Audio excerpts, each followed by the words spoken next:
चालिन्छन्, कुद्छन् र पिलाउँछन्। अनेक खुसी बिचमा रोदन र बेथारी बोकेर बाँचेका हुन्छौँ हामी मानवहरू।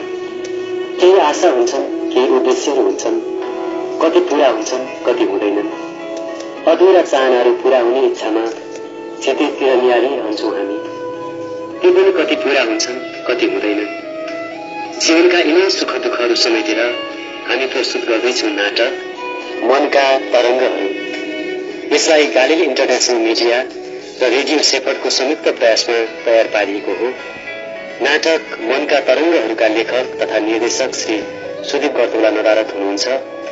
यसको व्यवस्थापन श्री नारायण जोशी केफास र हामीलाई आवाजमा साथ दिनुहुने कपिल दनुवार, भक्तबहादुर दाहाल, सुनिता लुम्बा, सबिना श्रेष्ठ, केफास, सुदीप, विनय श्रेष्ठ, दीपा लामा र रोजिना श्रेष्ठप्रति पनि हामी हार्दिक धन्यवाद ज्ञापन गर्दछौँ। सुनौ नाटक मनका तरङ्गहरू। मनका तरङ्गहरू। त्यो काँक्राको झ्यालमा गोली हावा है, होस गरेर खेला फुटबल। म बुढोलाई गोली लाग्ला नि। जमानामा त म पनि मजाले खेल्थेँ नि गोली। हाम्रो पालामा थाना गोली बनाएर खेल्थ्यौँ। कति छिटो बितेछन् त्यो दिन। पछि आर्मीमा लाग्यो, अब त रिटायर पनि भयो। ए छोरी हो, अलिक परतिर उतातिर खेल त, त्यहाँ केटाहरू खेल्छन्। यो चाहिँ सबैको साझा हो नि, सबैले खेल्ने हुन्छ। मलाई आज के बिर्से भइरह। के बिर्स्यौ त बलवीर? खै के बिर्से भट्टा र चिउरा खान नि बिर्से होइन करे, केटाकेटीसँग माडा खान नि बिर्से होइन करे। हो र, मैले बिर्स्या हो र? होइन होला ऊ पर सम्झ है। खास म छुर्पी खाँदै जानु पर्यो। ए मेरो सर्टको खोल्टीमा त छुर्पी नै नरहेछ, चक्लेट नै नरहेछ, छुर्पी नै नरहेछ। मलाई त कस्तो लाउँछ बाबु। म पर गएपछि सम्झिरहन्छु। के बिर्से भएछ, के भएछ, के हो के आवाज? घोडामा चढेर को आयो? रक्को केटाकेटीले बनाएको रहेछ। ए रोशन बाबु आउनु भएछ। ओ ए रोकी अंकल हामीलाई के ल्याइदिनु हो? हामीलाई के ल्याइदिनु हो अंकल? के ल्याइदिनु भयो साथी? मैले तिनीहरू सबैलाई यो झोलामा एक झोला फलफुल ल्याइदिएको छु। बिर्ता मूर्ति र व्यापारमा बिजी भए, धेरै किनमेल गर्नै पाएन। आफ्नो सामान बेच्दै ठिक भयो। यो बाँडेर खाऊ। आहा कति राम्रो। नमस्ते क्याप्टन साहेब। नमस्ते रोशन बाबु। एक्लै धुमधुम्ती बसिरहेको थिएँ, तपाईँ आउनुभयो, कति राम्रो भयो। बोल्ने साथी पाइयो। त्यतै चौरमा घोडा छोडिदिनु न, चलिहाल्छ नि। हुन्छ, यही किल्लामा बाँधिदिनु पर्यो। ल ठिक भयो। म तपाईँ यतै हुनुहुन्छ भनेर सिधै यतै आएको क्याप्टन साहब। एक्लो मान्छेलाई के छ र? घरमा कोही अतालिएला सुर्ताउला भन्नु परेन। घर त जति बेला गयो नि भयो। अब जोडी पनि बाँध्नु पर्यो। मनले खाएको कोही मान्छे त होला नि रोशन बाबु। यतै धरानतिर नै घरजम गर्नुहोस् न बाबु। राम्रो छ है हाम्रो धरान। खोइ समय आउला नि त क्याप्टन साहेब। सबै कुराको समय आउनु पर्ने रहेछ। मैले त सबै कुरा परमेश्वरकै हातमा छोडिदिएको छु। त्यसो भनेर मात्रै कहाँ होला र? आफूले पनि त आफ्नो जीवन साथी रोज्नु पर्ला नि त, होइन र रोशन बाबु? क्याप्टन साहेब, हामीलाई आफ्नो जीवन साथी रोज्ने पनि अधिकार रहेछ। हाम्रो रोजाइ व्यर्थ रहेछ। प्रभुको रोजाइ मात्र असल हुँदो रहेछ। उहाँले जे गर्नुहुन्छ पछिसम्म हुने गरी गर्नुहुन्छ। हाम्रो माया पानी जस्तो हो, गडगडाउँदै बगेर सुकेर जान्छ। उहाँको माया तेल जस्तो हो, भिजाउँदै शान्त भावमा बगिरहन्छ। शिरमा लगाएको पानी सुक्छ, तेल सुक्दैन। मलाई चकलेट ल्याइदिएको होइन र? यहाँ छ बलवीर चकलेट, लाउ खाऊ। छुर्पी नै ल्याइदिएको होइन र? ओहो छुर्पी त ल्याइन त। छुर्पी त नरहेछ। मलाई आज के बिर्से भइरह। बिचारा बलवीर, लाउ खाऊ भन्ने उमेर नै दिमाग बिग्रियो। कहिले के भन्छ। घर पोखरमा रहेछ।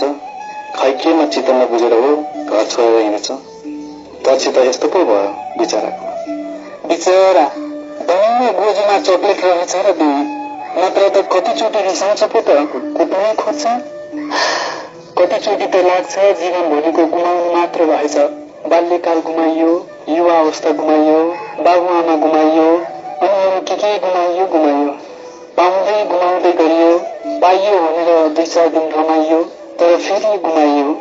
जीवनभर यसरी नै सबै कुराहरू गुमाउँदै गुमाउँदै प्रभुको अघि आत्मा मात्र लिएर पुगिन्छ। पाएका कुराहरू पनि अरूलाई नै छोडेर गइन्छ। जीवन भन्ने यस्तै रहेछ। प्रभु यीशुलाई विश्वास गर्नु मात्र जीवनको सर्वश्रेष्ठ प्राप्ति रहेछ। क्याप्टन साहेब, म पनि अचल जीवनको बारेमा गम्भीर विचार गर्दैछु। तपाईँले दिनुभएको बाइबल नै पढेँ। कति कुरा बुझेँ, कति कुरा बुझिनँ। कति आफ्नै पाराले बुझेँ, कतिमा सहमत भएँ, कतिमा असहमत। ती कुराहरू आफ्नै ठाउँमा छन्। तपाईँले भन्नुभएको कुरा सही हो रचन बाबु, तर हामी निराशावादी पनि बन्नु भएन नि। जीवन सुन्दर, राम्रो, अद्वितीय पनि छ नि। यो केवल लुज मात्र होइन। मैले निराशावादी कुरा गरेको होइन क्याप्टन साहेब। निश्चय पनि मैले गरेको कुरा त्यस्तो सुनियो होला, तर जीवन प्रभुको अमूल्य उपहार हो भन्ने कुरामा त म पनि सहमत छु। जित्दै बाँच्नु पर्ने कुरामा त म पनि कहाँ असहमत छु र। म पनि प्रभु येशूको चेलो भएर उहाँले दिनुभएको यो जीवनलाई नैराश्यको प्रभावबाट मात्र ठान्न लाग्यो भने त मेरो भक्तिको अर्थ नै के भयो र। सबले त भ्याइयो गरे, जम्मै भइयो। मलाई आज के बिर्सिँ भइरह। यो तपाईँको घोडा होइन र? हो, यो घोडा त कति जाति, कति ज्ञानी, आडैमा उभिँदा नि केही अर्दैन। राम्रोसित चर्छ। खैके भइरहेछ आज मलाई। पर बान्ना गएर बस्नु पर्यो अरे। मलाई आज के बिर्सिँ भइरह। के बिर्सिँ भइरह मलाई आज। रोशन बाबु, तपाईँ कुरा सुन्दा तपाईँले जीवनमा धेरै सङ्घर्ष गर्नुभएको बुझिन्छ। तपाईँको गम्भीर भावनाले त्यही भन्छ। मैले तपाईँको विजय खोतल्न चाहेको पनि होइन, तर त्यसै खोतल्दा तपाईँलाई हलुका हुन्छ भने। क्याप्टन साहेब, भूतकाल वर्तमान कालको लागि एउटा पाठ पनि हो। यसले हामीलाई आगामी दिनमा सजग हुने पाठ पनि सिकाउँदो रहेछ। भूतकालका पीडाहरू सुस्केरामा उकेलेर फाल्ने धेरै प्रयत्न गरेँ मैले, तर सकिनँ। तीता भएर छातीभरि घुमिरहे। अहिले त धेरै कुरा बिर्सिसके पनि त्यही पनि मुख्य कुराहरू बिर्सन सक्दिनँ। तपाईँले खोतलिरहनु पर्दैन। म आफै देखाउँछु त्यो अतीत। बाआमा बितेपछि म एक्लो बने। एक्लो छोरे म परिवारको। बाआमा दमका रोगी। दुवै 1-2 वर्षका फरकमा बिते। जन्मेको म भुटानमा म्याट्रिकसम्म पढेँ। म्याट्रिकमा ह्याट्रिक गरिसकेपछि मैले व्यापार गर्न थालेँ। भुटानमा आन्दोलन भइरहने, त्यसैले म इन्डियातिर लागेँ। व्यापारकै सिलसिलामा मिजोरम पुगेँ। मिजोरममा म 10-12 वर्ष बसेँ। व्यापार पनि राम्ररी गरेँ। मान्छेको माया पनि पाएँ। क्रिस्चियन स्टेट चर्चहरू धेरै थिए। म पनि बेला बेला चर्च जान थालेँ। मैले प्रभु येशूमा पूर्ण विश्वास भने गरेको थिइनँ, केवल चर्च जाने आउने मात्र गर्थेँ। एकजना धनी मानिसकोमा डेरामा बस्थेँ। किराया पनि थोरै दिन्थ्यो, काम सबै दिनु पर्थ्यो। उसको ट्रकमा कहिलेकाहीँ ड्राइभरसँग कता कता जानु पर्थ्यो। मैले ट्रक चलाउन पनि सिकेँ। यसरी नै दिनहरू बिते। त्यति बेला कति वर्षको हुनुहुन्थ्यो? 20-25 को थिएँ होला। एक दिन ड्राइभर बिरामी भएकोले एक्लै ट्रक लिएर फर्काउँदै थिएँ। रात परिसकेको थियो। बजार पुग्ने बेलामा एउटा घुम्तीमा एउटा केटीले हात उठाए। मैले ट्रक रोकेँ। त्यसले मलाई लगिदिनु भनेर डिप्टी गरे। मैले भने, मैले त माल लोड गरेर आएको बहिनी, म त मान्छेलाई लान सक्दिनँ। प्लिज दाजु लगिदिनु हो, छेनाकोमा गएको थिएँ कि साथीले बोलाएपछि ढिला भइगयो हो। अन्त पो त त्यही माथि बजारसम्म हो जाने। कस्तो रहेछ हो यो दाजु त छ्या। मैले नसुनी गाडी गुडाइसकेको थिएँ। फेरि दया लाग्यो भने, बस सिटमा छोरी मान्छे भएर राति हिँड्छौ। त्यो केटी मप्रति आभारी भएर सिटमा बसी। उसले आफ्नो व्यवस्था पोखी। साथी पनि मसँगै जाने भन्दै थियो कि अचानक उसको अङ्कलको डेथ भएको मेसेज आयो हो। साथी त रुनु थालिगयो। अन्त उसलाई सम्झँदै ढिला भयो नि। अब सबैले मलाई तँ अहिले नजा भन्दै थियो नि, के गर्नु, भोलि बिहान घोकाले छ, घरमा मार्छ मलाई आज। म चुपचाप गाडी हाँकिरहेँ। थाकेको थिएँ। ऊ मलाई धेरैपल्ट थ्याङ्क यू भन्दै उठले। भाडा दिन लागेको थिएँ। मैले लिन मानिनँ। बजारमा उनीहरूको दोकान रहेछ। म बजारतिर जाँदा देखेँ भने मलाई बोलाएर ममा थुक्पा खुवाउँथे र आमालाई सुनाउँथे। यो दाजुले मलाई कस्तो हेल्प गरेको छ, ऊ नभएको भए मलाई त्यो बेला कस्तो हुन्थ्यो हो। अरू बेला पनि मसँग राम्ररी बोल्थे। अर्को एकपल्ट पनि म एक्लै ट्रक लिएर आउँदै गरेको बेलामा त्यो केटी र उसकी साथी बाटामा गाडी पर्खेर बसेको देखेँ। मैले रोकेपछि खुसी हुँदै दुईजनै गाडीमा चढे। उसले मेरो बारेमा उसकी साथीलाई पनि बताए। अन्जु, मैले भनेको दाजु यही हो। कति मजाको छ नि यो दाजु। कस्तो जेन्टिल रहेछ नि यो दादा त।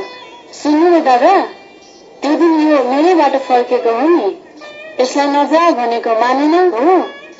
त्यसरी राति राति त हिँड्नु नहुनु, अबदेखि नहिँड्नु, बुझिस्? साँच्ची ओइ प्रेरणा, तैँले साइन्सको ड्रइङहरू बनाइसकिस्? मैले त एउटै बनाएको छुइनँ हो।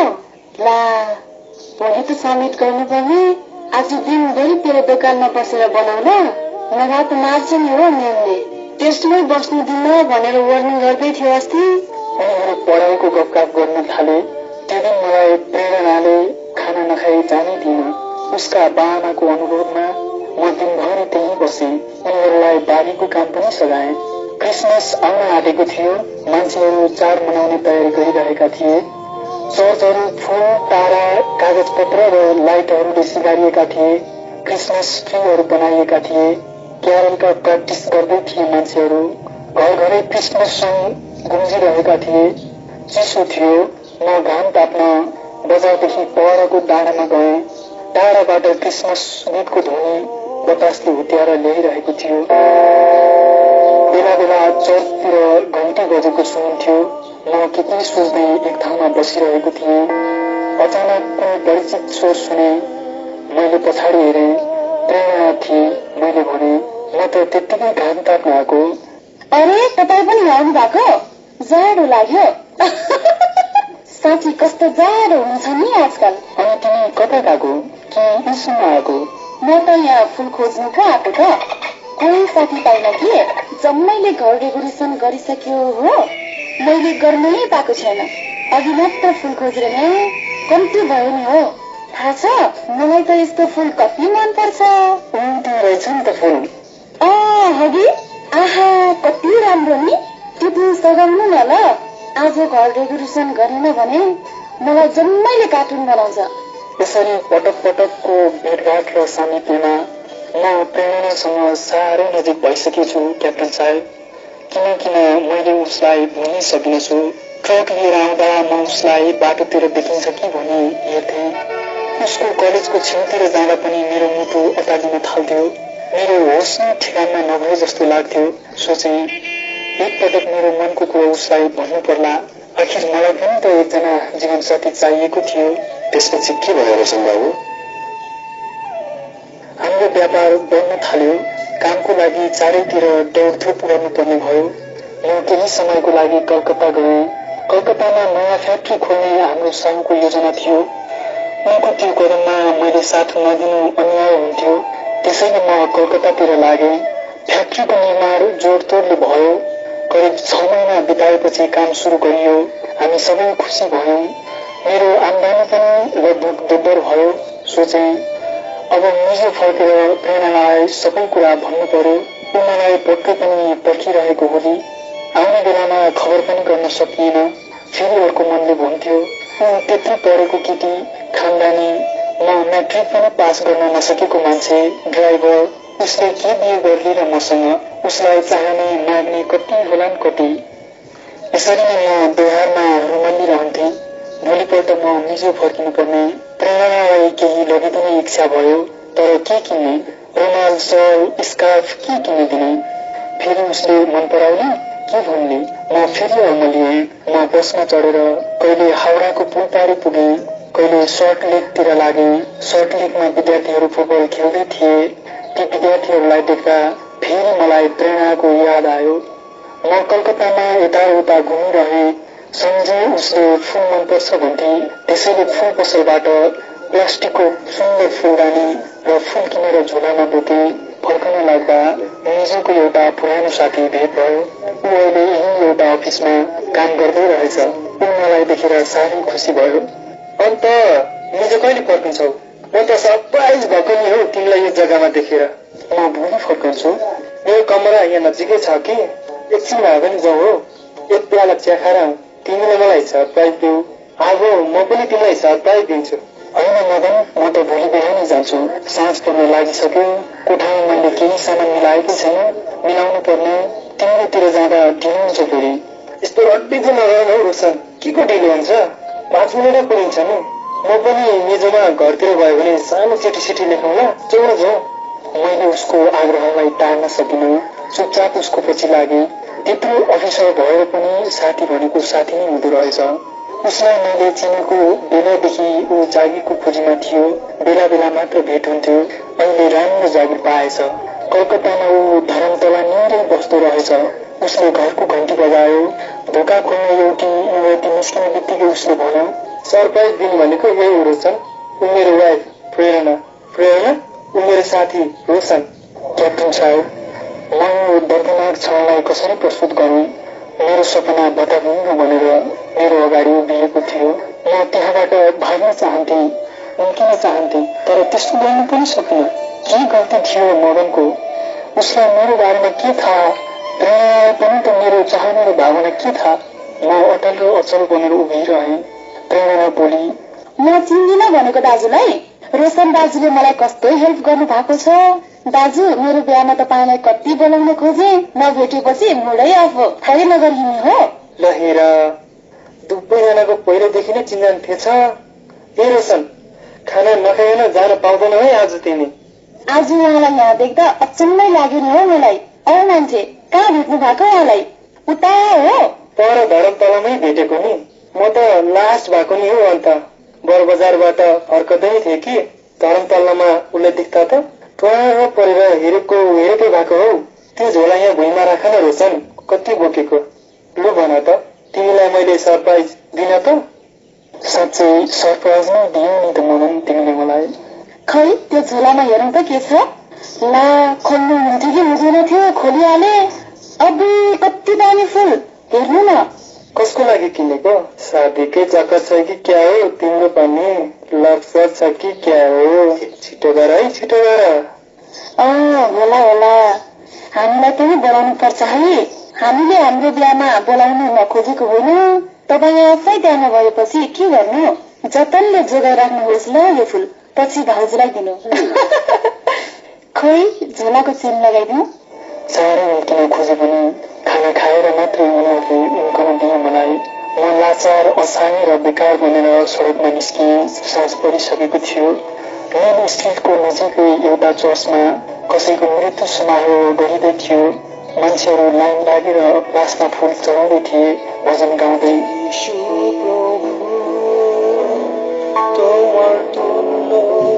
त्यो बङ्गाली भजन मैले बुझिनँ, तर लय राम्रो थियो। म पनि गुणमा मिसिएँ। मनमा के लाग्यो, झोलाबाट त्यही फुल निकालेर अपरिचित लासमा चढाइदिएँ। मानिसहरूले मलाई आदरपूर्वक हेरे। निकै ठुलो मान्छे रहेछ भन्ने सोचे के सोचे, प्रवचन भयो। मैले सोचे मानव जीवन व्यर्थ रहेछ, सबै कुरा गुमाउनुपर्छ हामीले। त्यसैले प्रभु येशूलाई साँचो रूपले स्वीकार गर्नु नै मानवको आवश्यकता रहेछ। अब संसारमा मेरो अरू के योजना थियो र? मैले त्यसै रात मेरो वासस्थानमा आएर एकान्तमा प्रभु येशूलाई आफ्नो जीवन समर्पण गरेँ। मलाई रुन मात्र मन लागिरह्यो, एक्लै म रोइरहेँ। त्यो रात चिनिक्क नगरी बित्यो।